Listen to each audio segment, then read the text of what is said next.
Parents practice the craft of care. See the full package here.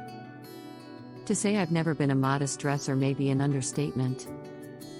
I've always been a fan of showing some skin, despite the criticisms lobbed from my parents, teachers and other authority figures, the harassment from men and boys, those stank faces that women and girls really must stop making at one another.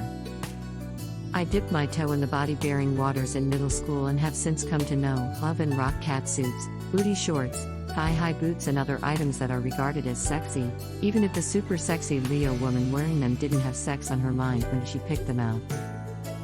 However, it wasn't until I was a mother in my mid-30s that I unlocked what I believe was the last remaining chamber of sartorial immodesty, going shirtless.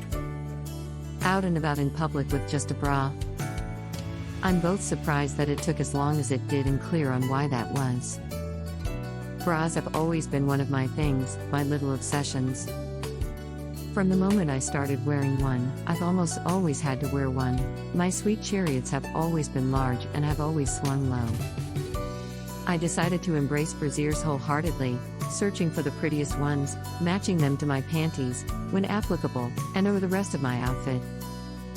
The most readily available bras in my size are often in grotesque colors like beige or white, while the sexier ones are often like a good number of the L men I've encountered, unsupportive and here for a good time, not necessarily a long one, and they don't feel very good pressed up against your body.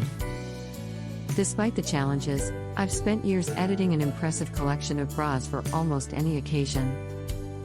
Some folks don't stress about what their bra looks like if no one is going to see it. That has never been my story. My addiction to pretty bras began in high school when I first started letting everyone see my undergarments for fun. At every weight, there's always been a difference between the size shirt my breasts needed and the one that would fit the rest of me comfortably.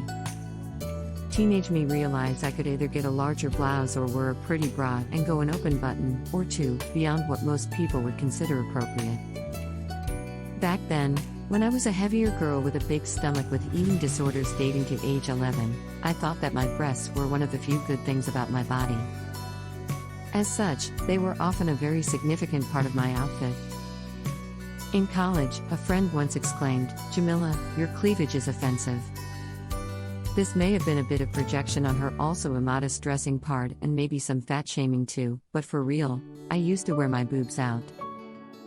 I cut every single one of my t-shirts to show some titty, even when doing so wasn't practical.